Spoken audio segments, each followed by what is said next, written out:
Dr. Vamik Volkan, what a pleasure to see you on this very special broadcast on the International Day of Peace 2023. Thank you for joining us. You've had such an amazing career in many ways. For me to introduce you properly would probably take days, and we don't have that much time. So I'll simply say this. You're a Turkish Cypriot, psychoanalyst, and psychohistorian with a passion for peace. You're also a Nobel Peace Prize nominee, more than once, and emeritus professor of psychiatry at the University of Virginia. How am I doing so far? Very well, thank you. And you bring a unique perspective to the table when we talk about peace, because you talk about things like group identity, historical trauma, large group psychology. In all this, with that amazing career behind you, and more to be done, I'm sure, how would you, Vamik Volkan, describe yourself? I am a psychiatrist and psychoanalyst, and way back, psychiatrists and psychoanalysts did not pay much attention to international affairs, shared external events. And this changed by the president of Egypt, then president of Egypt, 1977, Anwar Sadat went to Jerusalem, and he declared that 70% of the problem between Israelis and Arabs is psychological, a psychological wall. And people liked Anwar Sadat in America at that time. And I suspect that the American government came to American Psychiatric Association and said, look into this. And I was a member of the American Psychiatric Association's Committee on Psychiatry and International Affairs. We would meet every 6 months, have a little talk, and go home. Now, we went to Israel, we went to Egypt, and we brought together high-level representatives of these two countries for dialogues for 5 years, once a year, twice a year. And suddenly I realized that I wanted to do more. May I interrupt you for a second? When you say representatives of these two countries, you mean Egypt and Israel? Yes. Were the Palestinians involved at all? Later. Not the first 2 years, but later. From Egypt, or Tahsin Bashir. I remember Tahsin Bashir. He was the press secretary for President Anwar Sadat of Egypt for a while. Yeah, when Mikhail Gorbachev came to power, first time 5 Soviet psychologists came to America to a meeting. I met them there. And I said, we are doing this with Arabs and Israelis. Can we do this for Americans and Soviet? And next thing I know, my little center had a contract with Soviet Duma. And that changed my life. And since then, I've been bringing together so-called opposite large groups together for dialogue and so on, and spend all my life on this, especially after the Soviet Union collapsed, helped the Baltic Republic, then former Yugoslavia, Albania, after Kuwait was invaded, Kuwait, etc., etc. Yes. May I just follow up with that, Dr. Volkan? You've said that this memory of shared trauma lingers in the present. Yes. Should we be paying greater attention to the lasting effects of historical trauma Of course. countries and groups of people, Of course. and how these affect and color peace negotiations in the present? Well, that's what I am, talking about. When present problems occur, they reignite the feelings and perceptions and fantasies, whether real or not, of old traumas. Like if Greeks and Turks are in a problem, then Constantinople becomes an issue. And without knowing this and dealing with this, it is very difficult sometimes to deal with the current issues. Yes. So, So a good understanding of the history is important for peace negotiators. What do I call large group identity? The people in our daily life, we hold on our own personal identity. But if our large group, ethnic group, religious group, national group is under some kind of trouble, we also hold on it, and sometimes hold on it more than we hold on our own identity. Yeah, I have to ask you this because this is the International Day of Peace, Peace Day. Yeah. Do you believe, very simply, do you believe that a day of peace can help people and help communities build a sense of reconciliation that leads to forgiveness? Well, it is. We should do whatever we can, and this is one of the good things that we can do. But same time, I'm familiar with human nature, because question you are asking me, 4 months before I was born, Albert Einstein wrote to Sigmund Freud and asked similar kind of question, and said any way to stop wars and so on and so on. And Freud was very pessimistic because of the human nature.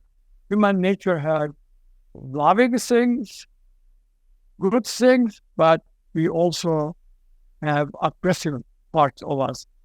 And somehow from the beginning of history, I suspect the tribes living next door, they started wars for food, for women, for whatever, and this has been going on. And right now, as I'm talking to you, wars are going on. Yeah. So, it's not a very good. I mean, we live in troubling times, Dr. All the time. And are you a pessimist or an optimist when you approach negotiations like this?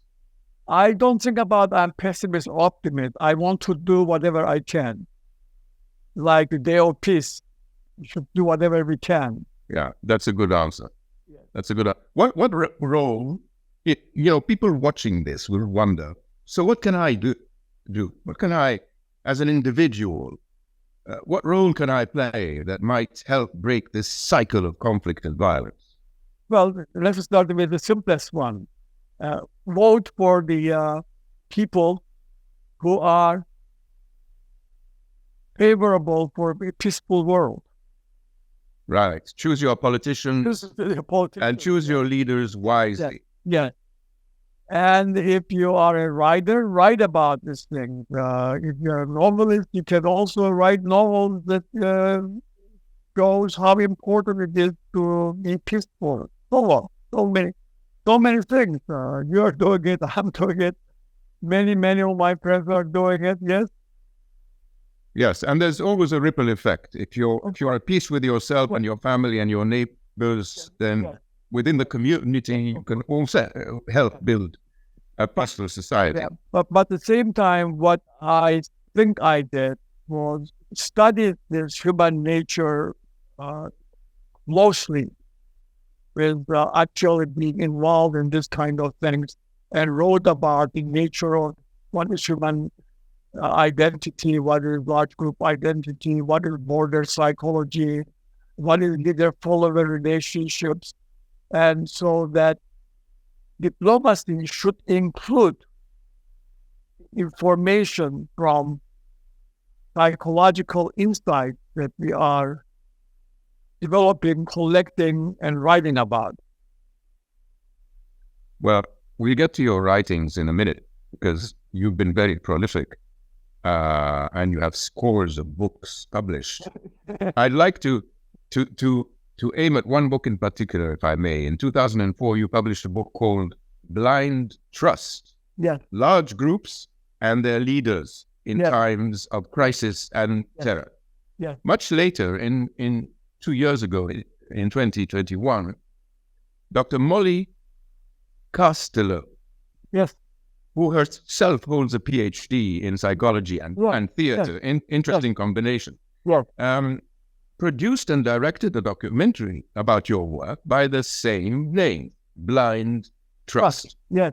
And what struck me, and many things struck me in what you said in that film, but what I want to ask you about is, you said, and I quote, "Old diplomacy does not work anymore." Yes. Could you explain what you mean by that? But first of all, I like to thank Molly again, because the movie, she was so creative. She is so creative. Coming back to old diplomacy doesn't work. You know, technology is changing so fast, for God's sake. And you still don't have a smartphone. I don't live, my wife has one, so I don't. So that you push a button, you do this or that. Now, leaders push a button and talk to each other.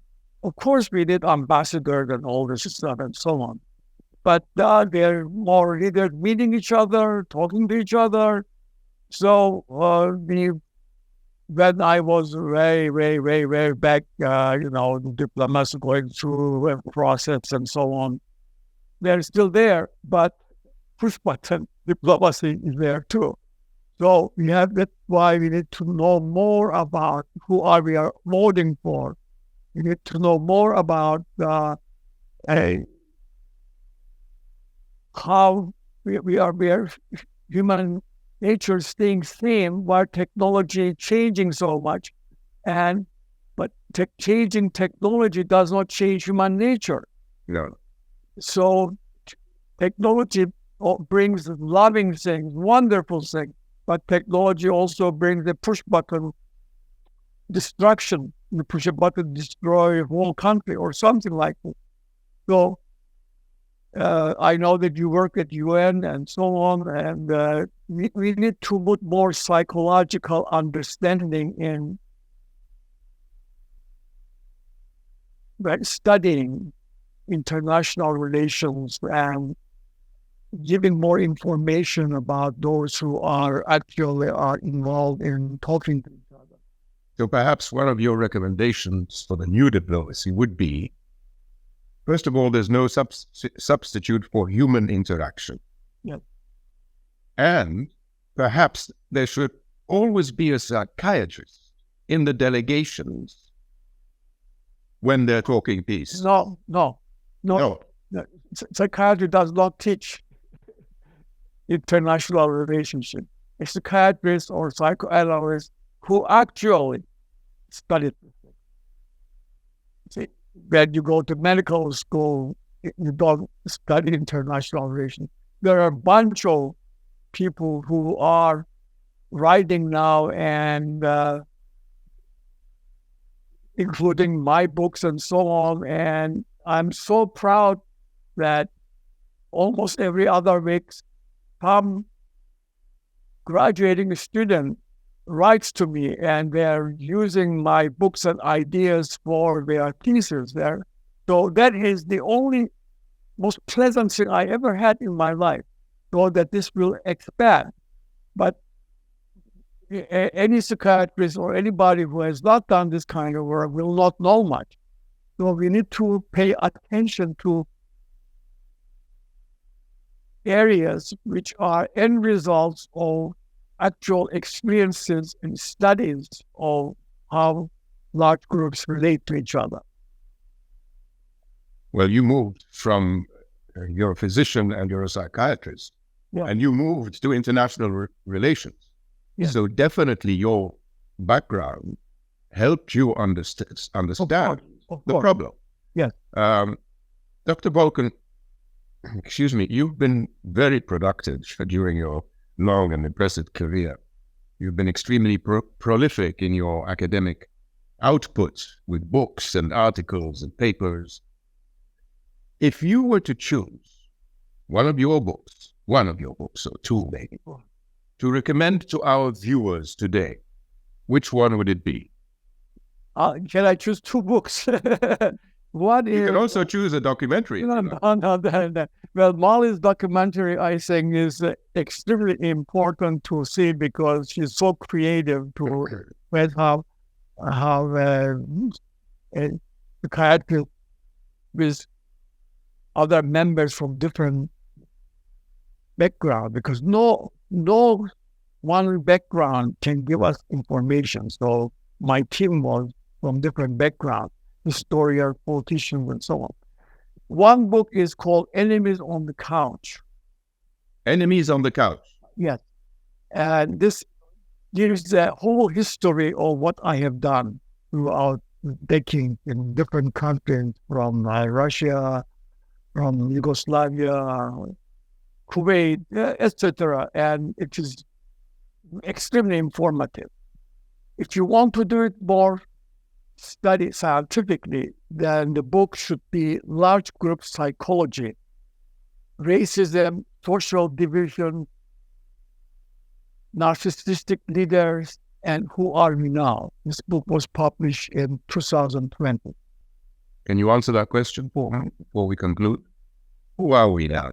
Well, who are we now? In the world today? In the world, we are entering in who are we now civilization, because of so many refugees, so many people voluntarily going from one place to another, and there's no country that is like not only British, Brexit.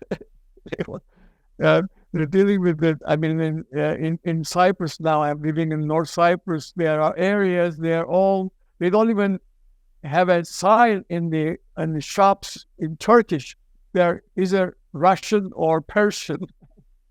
The whole world getting together in some way that is very nice, but is also threatening large group identities. So who are we now civilization? We have to study. Yes, thank you, Dr. Vamik Volkan, for joining us today. Thank you. We could go on talking for hours.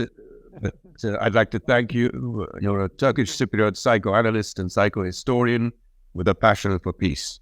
Yes, thank you.